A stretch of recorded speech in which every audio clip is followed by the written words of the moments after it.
That day, on a small street corner in the center of Lumina City, an unexpected event occurred, leaving a deep impression on everyone's heart. On a Thursday afternoon, the gentle sunlight filtered through the trees along the road.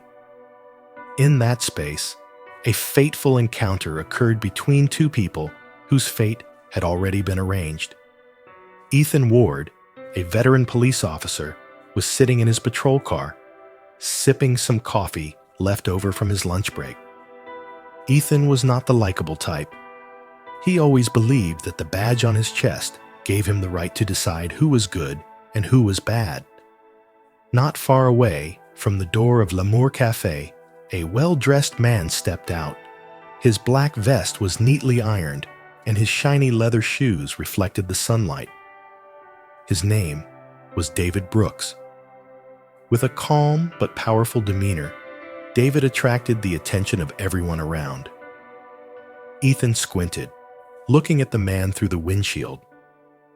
He doesn't look like he belongs here, Ethan thought to himself, a feeling of unease rising in his stomach.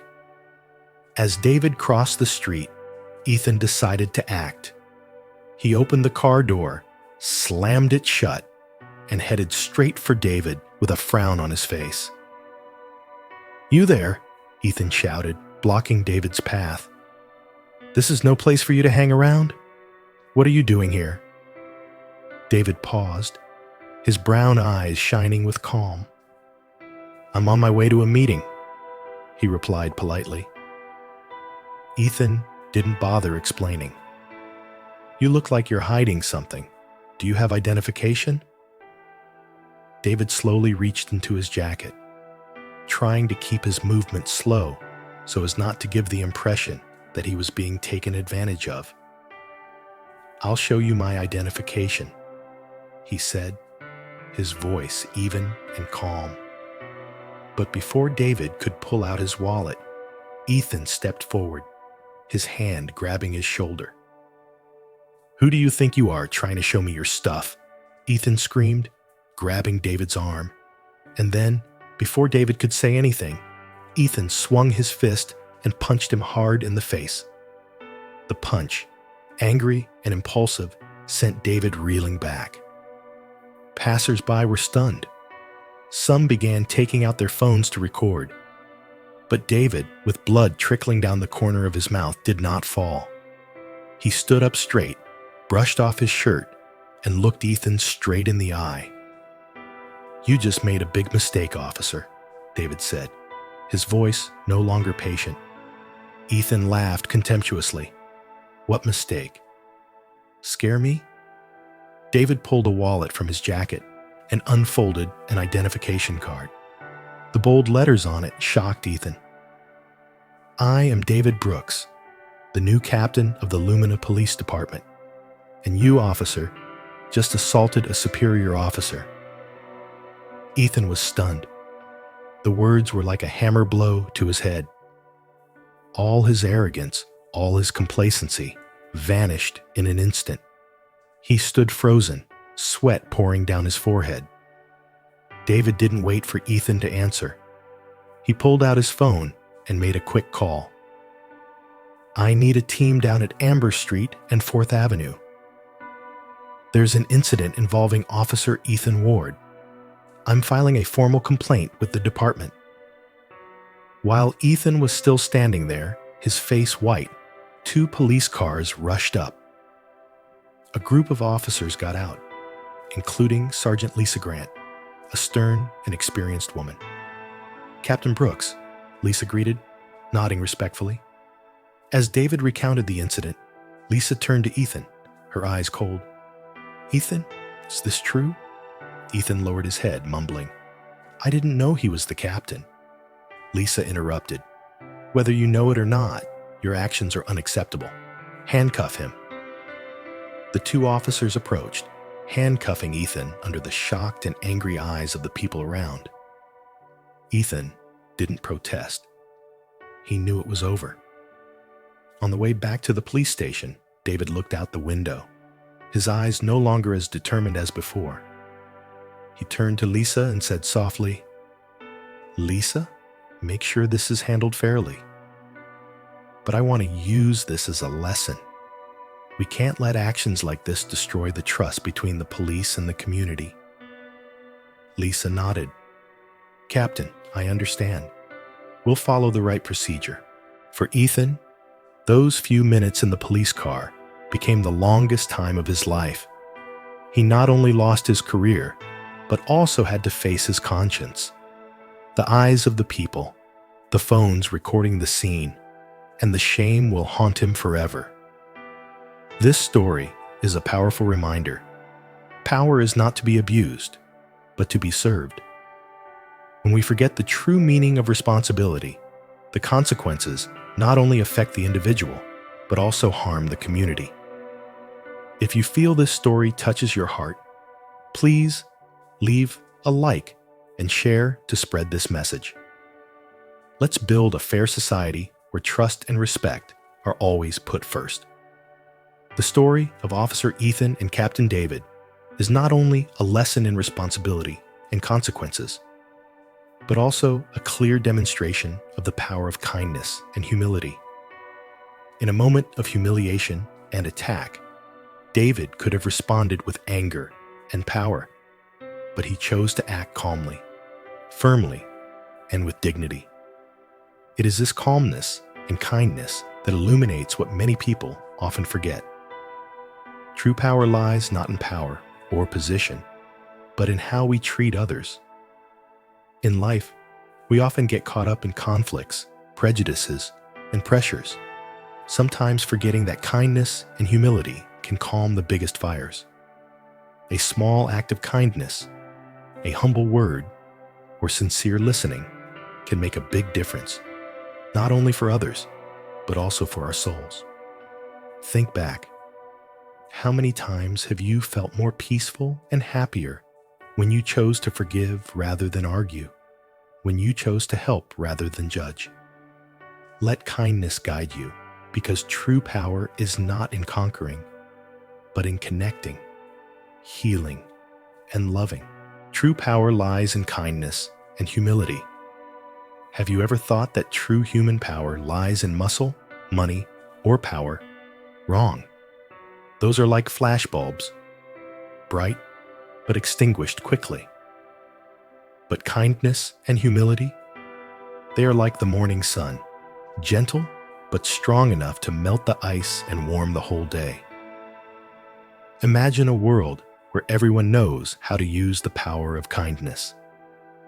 Just one small act, like helping an elderly person cross the street, listening to a friend's story, or simply smiling at a stranger. You plant the seeds for a brighter day, not only for them, but for yourself. But why are kindness and humility so important? Simply because they are the only way we can connect with the hearts of others. You can strike fear in people with power, but you can only touch their hearts with kindness. As Mahatma Gandhi said, "You will never know the value of one kind act, but it will surely work wonders." Now think about humility, the seemingly weak thing that is the most powerful. Humility is not about putting yourself down, but about knowing your true place in this vast world. When you are humble, you allow yourself to learn, grow, and even inspire others. Have you ever met someone who is incredibly successful, but still treats everyone with humility? Do you admire them? Let's answer this. Would you rather work with someone who claims to be the best, or talented, but is always willing to learn and help? So how do we start living with kindness and humility? Let's try something simple. Ask more questions, listen more, and when the opportunity arises, help without expecting anything in return. As the famous saying goes, the more fruit a tree bears, the more its branches bend. What do you think about the power of kindness and humility? What stories or life lessons have shown you that kindness can change things? We'd love to hear your honest thoughts. Kindness and humility are the keys to opening the door to connection. But have you ever wondered what happens when that door is opened? That is when each of your actions leaves a mark, not only in the lives of others, but also in your journey. Just like how Captain David chose to stay calm and act with kindness, his actions not only affirmed his value, but also left a valuable lesson for Ethan and all those who witnessed it. Life is a vast canvas, and each of your actions is like a stitch.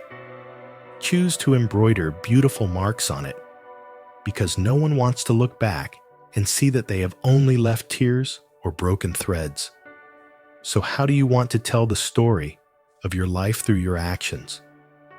The choices you make today are your confession to the world tomorrow. Your actions always leave a mark. Choose a positive one.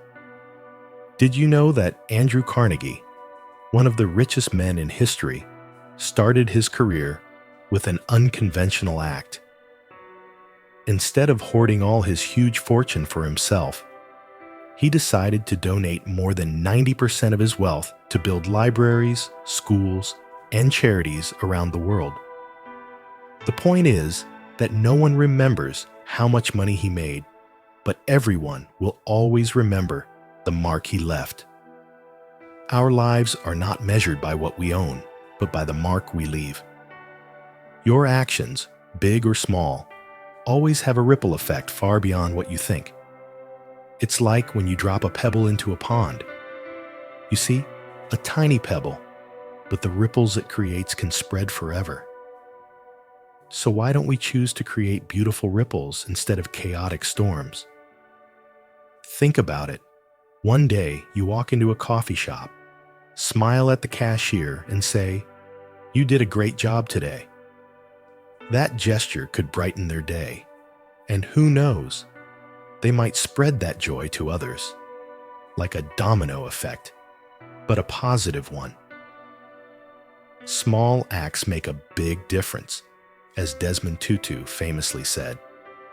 We don't have to be billionaires or superheroes to make a difference. We all have the power to make the world a better place through the simplest things. A word of encouragement, a hug, or sometimes just a patient listener. But you know what's best? The mark you leave doesn't just change others, it changes you. When you live to give, your soul grows richer. The more positive things you sow, the more meaningful your life becomes. Imagine, if you were to leave tomorrow, what mark would you want to leave behind? A beautiful story or a regret? Think about this. In the past week, have you made a mark that made someone smile? If not, now is the time to start. Share your story in the comments section, or try writing down a kind thing you want to do today. We look forward to reading your inspiring thoughts. And remember, every action you take is a ripple. Make it beautiful and memorable. Thank you, warm and emotional hearts, for taking the time to listen and reflect with me. Every time you press play on a video, leave a comment, or simply pause for a few minutes to reflect, we know that we are creating a community filled with love and mindfulness. You are the inspiration for us to continue telling stories and sharing lessons that we believe can make this life a little more beautiful every day. Remember, every action of yours is a small candle lighting up the darkness around you. So, if you feel this video has touched your soul, click like so that we can spread that light further. Don't hesitate to share it with your friends, family, or anyone you think this story can help them see life with new eyes. You are not simply an audience, but a companion on this journey of healing and sowing positive seeds. We appreciate each of your presence. See you in the next stories.